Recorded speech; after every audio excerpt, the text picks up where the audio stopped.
Sveiki, esu Juozas ir Aš esu Eglė. Ir lapkričio 18 dieną mes turėjome neeilinę progą pabūti Vilniaus meru. Ir tai buvo Tarptautinė studentų diena, apie ją galėtų Eglė kolegė papasakoti daugiau.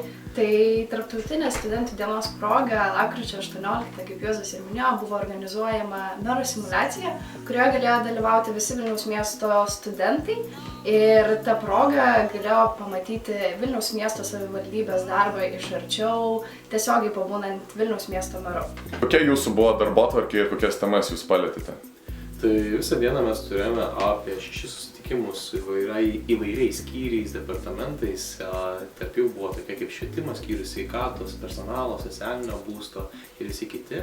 Pačiam gale dienos turėjome susitikimą su aukštųjų mokyklų savivaldos atstovais, tai yra tais visais prezidentais, aptarėm visą dienos programą. Taip pat turėjom susitikimą su administracija, visais patarėjais, vicemerais ir pačiu Šimašiumi meru, visai šauniai jais praėjo. Tačiau mes kaip ir teikėme tas pozicijas ir norėjome, kaip ir dabar pristatyti jas. Viena iš pirmųjų pozicijų tai buvo neformalusis ugdymas jaunimo tarpe ir tenais mes konkrečiai orientavomės į moksleivius, jaunimą, kad jų visos tos pavaskaitinės, papamokinės veiklos būtų akredituojamas. Kas tai yra? Tai, kad tas būtų skaitytos kaip kompetencijos ir kad tai pridėtų vertės jų karjerai.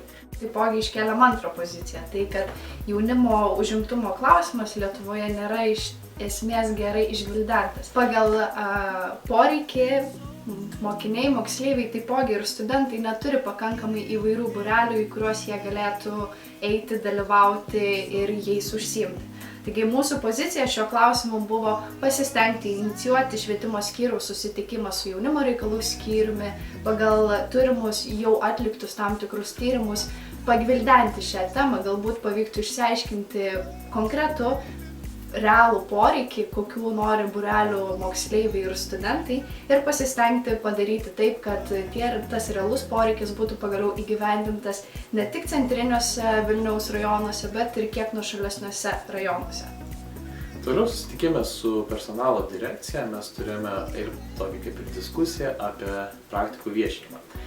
Jie mano, kad tas praktikų viešinimas vyksta tinkamai ir panašiai, tačiau mes pastebėjome problemą tai, kad tai nėra labai patrauklų pačiam studentui, nes dažniausiai valstybės tarnyba nėra tokia perspektyvi, jaunimui taip atrodo.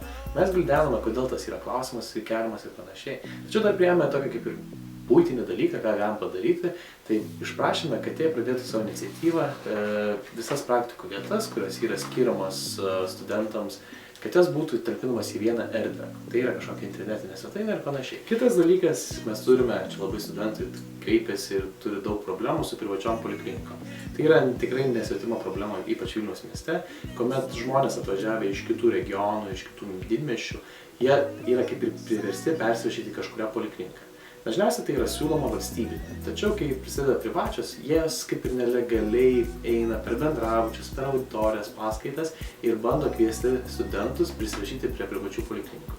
Ką mes norėtume ko išvengti, tai mes norėtume, kad valstybinės ligoninės jos eitų ir prieš tai pasiruoštų didelį viešinimą, tai yra, tarkim, kai studentas pasirašo sutartį, kad studentas, tai yra būsimasis pirmakursis, būtų supažindintas su visa švietimo sistema, kokios yra galimybės ir panašiai. Nes ką mes pastebim, tai kad jaunime apie sveikatos visus tokius panašius dalykus susijusius nėra labai tiksliai informuojama. Toliau kalbant apie susitikimą su miesto plėtros departamentu, iškeliame tokį pasiūlymą, pavedimą, jog yra visai nemažai Vilniaus mieste neišnaudotų erdvių, skverų, parkelių, kurios būtų galima pritaikyti jaunimo laisvalaikio praleidimo, jaunimo reikalams. Ir vienas iš tokių pasiūlymų tai, kad reformatų parkelyje, kuris yra ganėtinai patogioje vietoje, atsirastų jaunimo skveras. Po susitikimo išsiaiškinom, kad reformatų parkelis turi labai gražų istorinį paveldą, kurį turbūt neužilgo, kuomet prasidės tvarkymo darbai, susipažinsite ir pamatysite ir jūs. Ir kaip alternatyva buvo pasiūlyta mūsų idėjas perkelti į Cvirkos skverą. Taigi pagalbos šauksmas šioje vietoje tai būtų paprašyti pačių jaunuolių, studentų, moksleivių išsiaiškinti, ką jie norėtų matyti tame Cvirkos skvere. Ir toliau sektų labai graži bendradarbiavimo platforma, kad studentai, kurie studijuoja atitinkamas profesijas ar ne, atitinkamas studijų programas, teiktų projektus, baigiamuosius darbus, pasirinktina tema, tai konkrečiai šiuo atveju būtų Cvirkos skverelio perplanavimas ar ne, pritaikymas jaunimo poreikiams. Ir tikimės, kad būtent tokiu procesu mes skatinsime ganėtinai didelį bendradarbiavimą tiesioginį tarp savivaldybės ir studentijos. Šiaip viską apibendrinant, visą tą projektą galim pavadinti tarptautinės studentų dienos kaip ir rezultatą. Labai norėtųsi, kad šitą iniciatyvą nebūtų užmiršta ir kad tai būtų vykdoma ir kitais metais, nes tai yra tikrai naudingas dalykas. Tai nėra vien pasidaryti nuotraukas, tai yra tikrai didelis darbas buvo įdėtas.